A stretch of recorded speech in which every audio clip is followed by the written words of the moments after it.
김윤상 기획재정부 차관이 검찰 특활비에 대한 집행 내역에 대해 묻는 더불어민주당 장경태 의원의 질의에 자세한 내역은 모르지만 예산엔 문제가 없다는 어처구니 없는 답변을 하면서 파문이 일고 있습니다.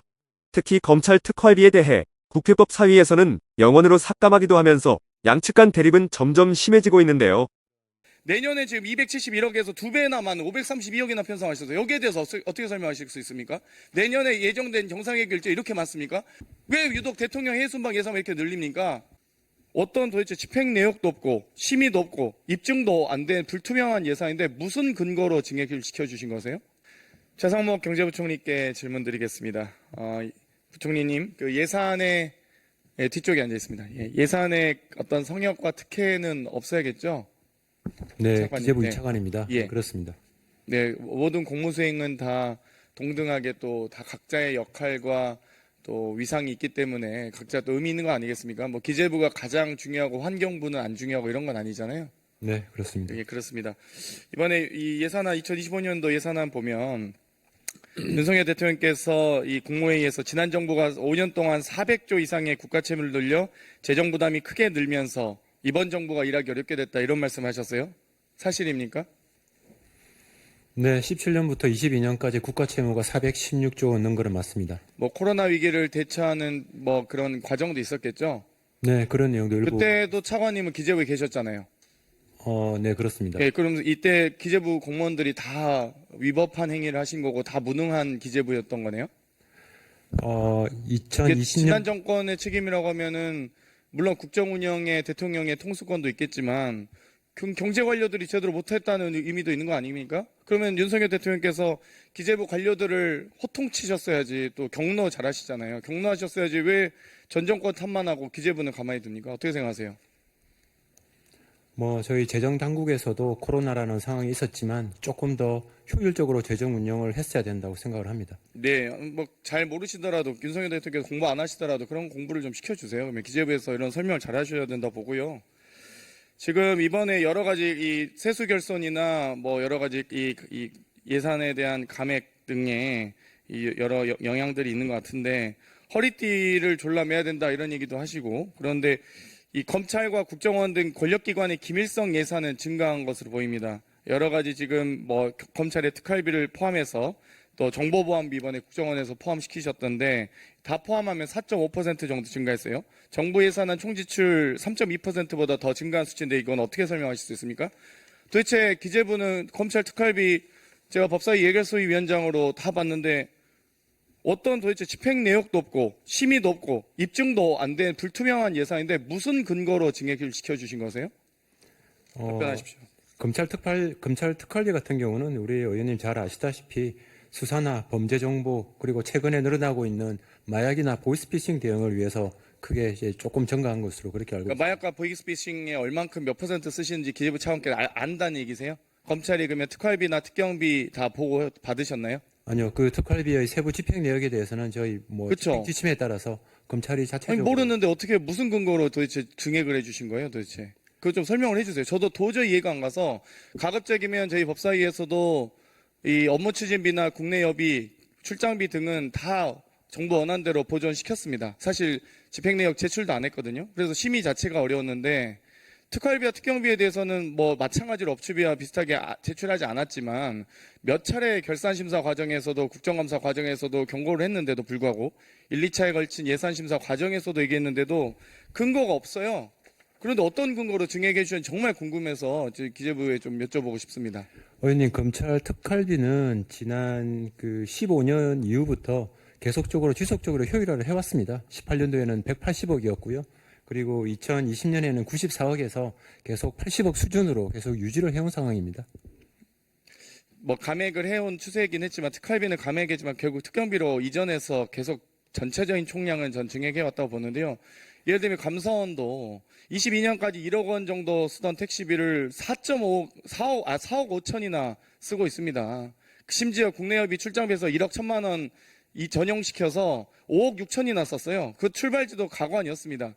지금 전 국민이 분노하고 계신다는 걸 잘 명확히 아시면서 도대체 감사원은 도대체 출퇴근을 왜 오후 2시에 4시에 자기 집도 아니고 감사원 직장 업무 소재지도 아니고 도대체 이 노래방이나 마사지샵 이 찍히는 그런 상태에서 4억 5천이나 예산을 배정해 줍니까? 22년까지 그러면 감사원은 1억 정도 썼었는데 왜 증액이 4배나 된 이유가 뭡니까? 갑자기 감사 업무가 택시를 타고 다녀야 될 정도로 많이 증가했나요? 감사원 그 특활비를 말씀을 하시는 게 아니고 특정 비목을 말씀하시는 감사원의 택시, 업무용 택시비 말씀드렸습니다. 4억 5천 편성되어 있는. 업무용 택시비에 대해서는 뭐 저희가 아직 체크를 하지는 못했습니다. 그 업무용 택시비 결산은 뭐 보고 받으셨어요? 기재부에? 제출했던가요? 아니요, 뭐 업무용 택시비 사용이라는 게 아마 전체적으로 수용 비목에 다 포함이 되어 있는 것 같은데요. 네. 그것까지 저희가 뽑아내서 확인하지를 못했습니다. 정말 단 한 푼도 국민의 세금 소중한 거 아니겠습니까? 그런데 어찌됐건 예산을 편성하시는 기재부에서 각 부처 또 감사원은 독립기관이긴 합니다만 이 여러 가지 결산에 대해서 좀 더 심도 있게 살펴봐 주셨으면 좋겠습니다.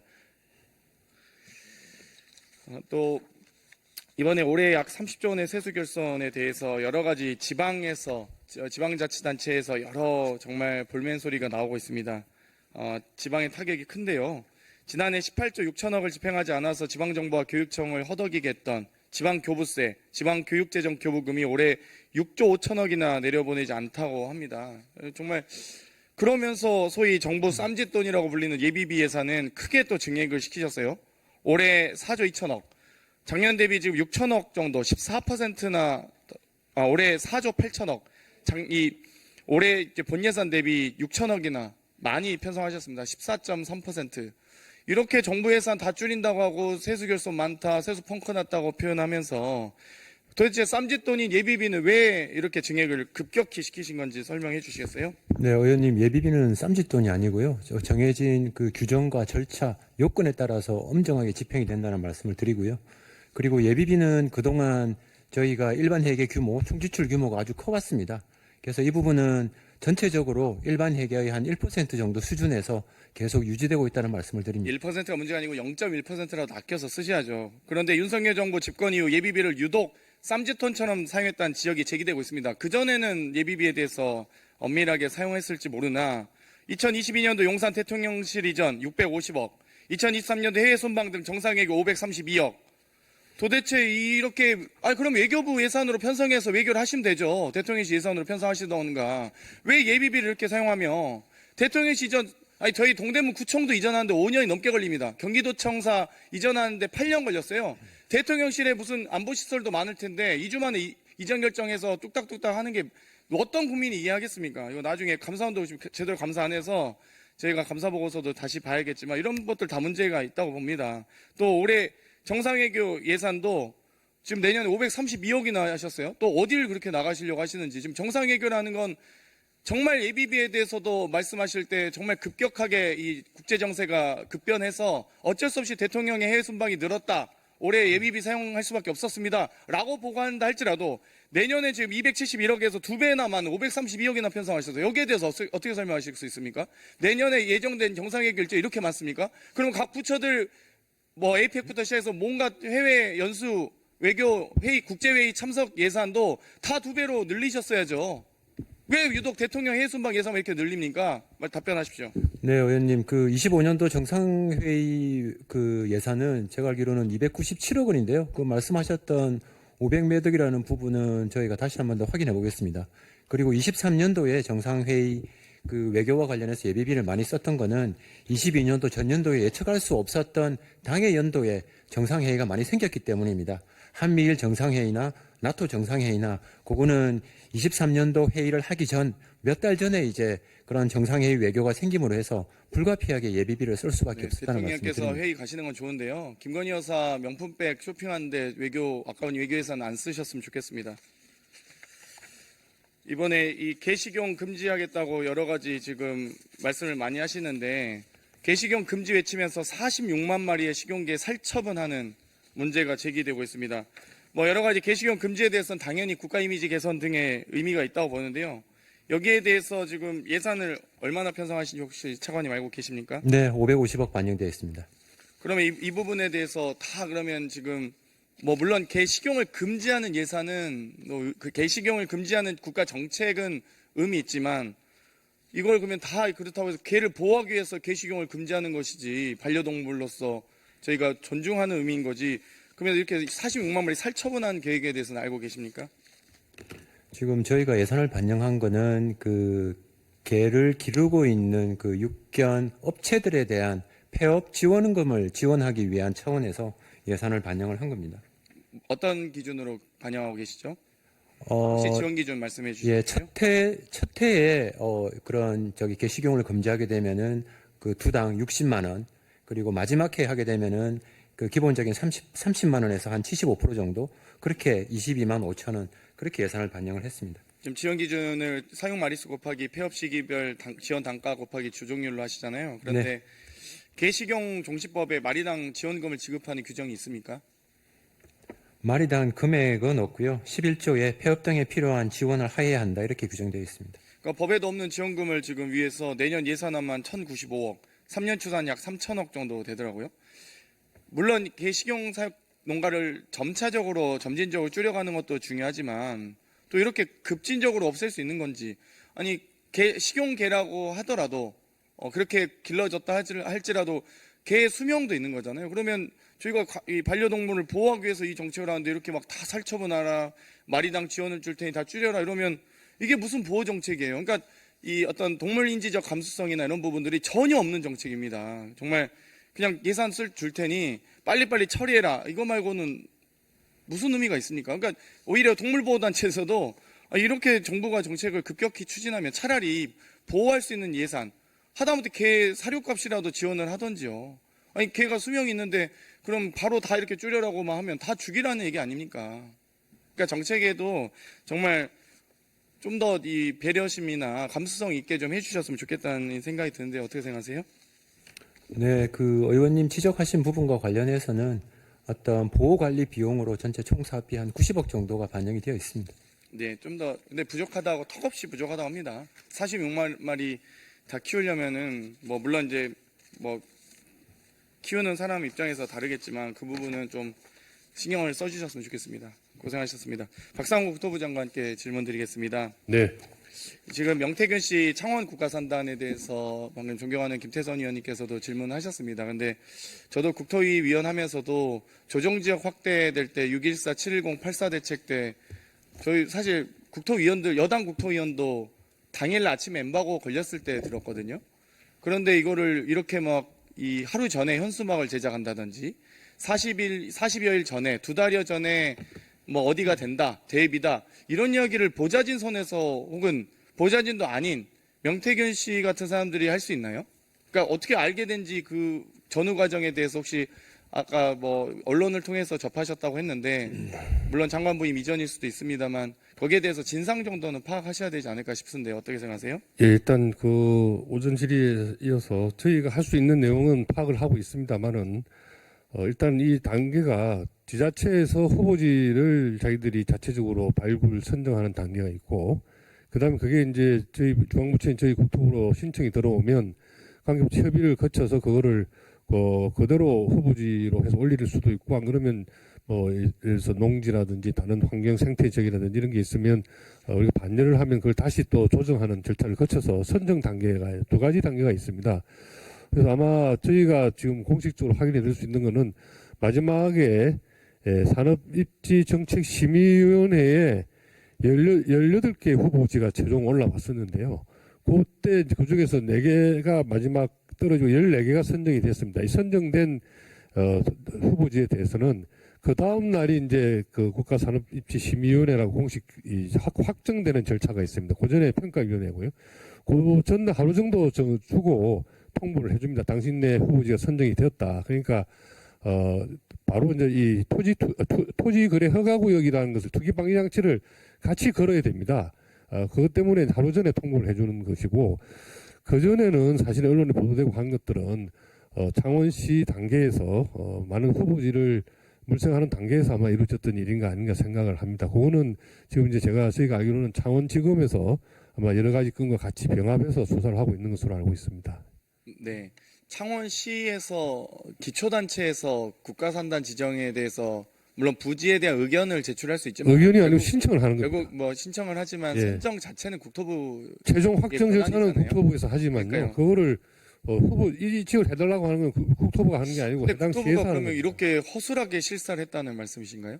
그건 아니겠죠. 실사는 사실은 이제 전문가들이 뭐 저희 지원이 갈 수도 있고 안 갈 수도 있는데 전문가들이 지자체에서 신청한 후보지에 대해서 현장 확인하는 절차가 반드시 있어야 안 되겠습니까? 그러면 대통령께서 3월 15일에 비상경제대책에서 확정하기 시기 전에 그러면 2023년 1월 5일에 농림부에서 해당 부지 용도 변경 불허한 사실은 알고 계시죠?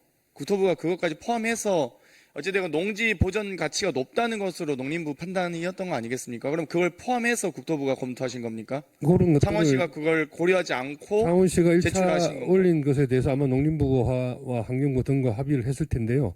그 협의 과정에서 아마 관계부처에서 부적절하다 의견이 나오면 저희가 창원시에 다시 돌려보냅니다. 이것은 관계부처에서 반대를 하니까 다른 후보지를 찾거나 경계를 좀 조정하시오라고 이렇게 해서 돌려보내면 그 과정에서 창원시에서 다시 또 다른 후보지를 찾거나 구역 조정을 하는 것이 통상의 절차입니다. 근데 이 과정에서는 사실은 이런 토지 개발 사업은 여러분이 또 걱정하시지만 뭐 정보 누설이라든지 투기 우려가 있기 때문에 철저하게 대비로 취급을 하는 것이고 지금 언론에 보도된 사항도 제가 알고 있기로는 창원시에서는 일체 민간인이 개입한 바가 없다라고 공식적으로 지금 그러니까요. 장관님 부인을 하고 설명대로가 그게 상식적이죠. 예, 그러니까 저도 예. 지금 아직도 기억나는 게 6.14 대책 발표할 때 조정지역 확대될 때 여당 국회의원들도 몰랐다니까요. 네, 예, 예. 그래가지고 오히려 뭐 의원님들이 너무 우리한테까지 이렇게까지 보안을 철저하게 하느냐라고 볼멘소리 할 정도였는데 아니 7.10 대책 나올 때도 그때 여러 이 증세 여러 세수에 대한 이유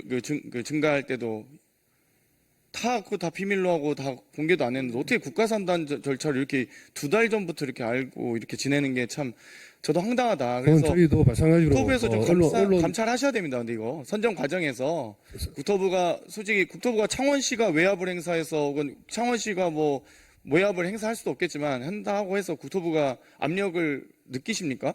안 아닙니다. 그러시잖아요. 예, 예. 의원님, 저희가 행정 절차에 관계되는 사항은 벌써 리뷰를 하고 체크를 했습니다. 하고, 뭐, 다시 한번 더 한번 들여다보겠습니다만은, 다만 이거는 이제 형사적인 문제가 끼는 것이기 때문에, 수사기관인, 관할 지검에서 지금 수사를 하고 있는 상황이라서, 제가 또, 거기다 내가 또 행정적으로 하는 것은 사실은 뭐, 크게, 별 효용이 없지 않나 싶습니다. 그래도 예. 국토부가 주무부처니까요. 책임감 있게 감사하셨으면 좋겠습니다. 예, 저는 그런 국민의 지적은 뭐 알 권리를 위해서 결정하겠습니다. 조금, 설명드리면 2022년 11월 9일에 창원산단 입지를 의창구 대산면 일대로 직접 선정했고 2022년 11월 무렵부터 창원시 공무원으로부터 명태균 씨가 5회 이상 공식 보고를 받았고 11월 23일에는 국토부 실사단의 부지 심사 당시 직접 안내를 했다는 겁니다. 또 같은 날 김영선 전 의원에게 김건희 여사에게 보고할 홍보물 작성을 지시했고 22년 12월 28일에 국회의원을 대상으로 한 창원 산단 유치 지지 서명을 지시하기까지 합니다. 여러 가지 1월 9일 창원 산단의 최종 부지 경계를 조정하는 과정에서까지도 명태균 씨가 상당히 영향력 행사하고 있고 실제 이 부분도 지금 창원지검에서 물론 수사하고 있지만 여기에 대해서 좀 면밀하게 관계부처 장관으로서 실사 과정, 부지 선정 과정 하나하나 꼼꼼히 좀 따져보아 주셨으면 좋겠습니다. 예, 관련된 문건이 주고받은 것들 이런 것들 다 확인을 하고요. 참고로 근데 창원시에서는 10월 25일자에 방금 의원님께서 이야기하신 내용을 일체를 다 부인하는 해명 자료를 배포한 바가 있습니다. 이런 내용도 저희가 행정적으로 필요한 사항들은 다시 한번 점검을 해보도록 하겠습니다. 원래 진술은 번복되는 거죠. 원래 지금 해당 당시 2022년에 그 당시에 녹취가 사실상 증거 능력을 보나 뭐 사실 신빙성이 높지 지금 검찰 가서 진술한 거야 뭐 당연히 본인이 면죄부 받기 위해서 노력하는 것 아니겠습니까? 어찌되었건 저는 실사 과정이든 국토부에서 선정 과정 다 하나하나 꼼꼼하게 좀 살펴봐 주셨으면 좋겠다는 예, 말씀드리고 관계된 일을 다시 예결위에서 한번 공개적으로 제안 드린 하겠습니다. 만큼 만약 거기에 대해서 국토부가 아무런 조치도 하지 않고 조사를 하지 않는 것 자체가 저는 직무유기 가능성이 매우 높다라고 생각을 합니다. 그렇기 때문에 국토부 장관께서 여기에 대해서 감찰을 비롯한 선정 과정에 대해서 확인해 주셨으면 좋겠습니다. 공식적으로 요청을 드립니다. 네, 유념하겠습니다. 예. 네, 이상 질의 마치겠습니다. 네, 장경태 의원님 수고하셨습니다. 다음은 존경하는 충남 공주 부여 청량의 박수현 의원께서 질의해 주시겠습니다.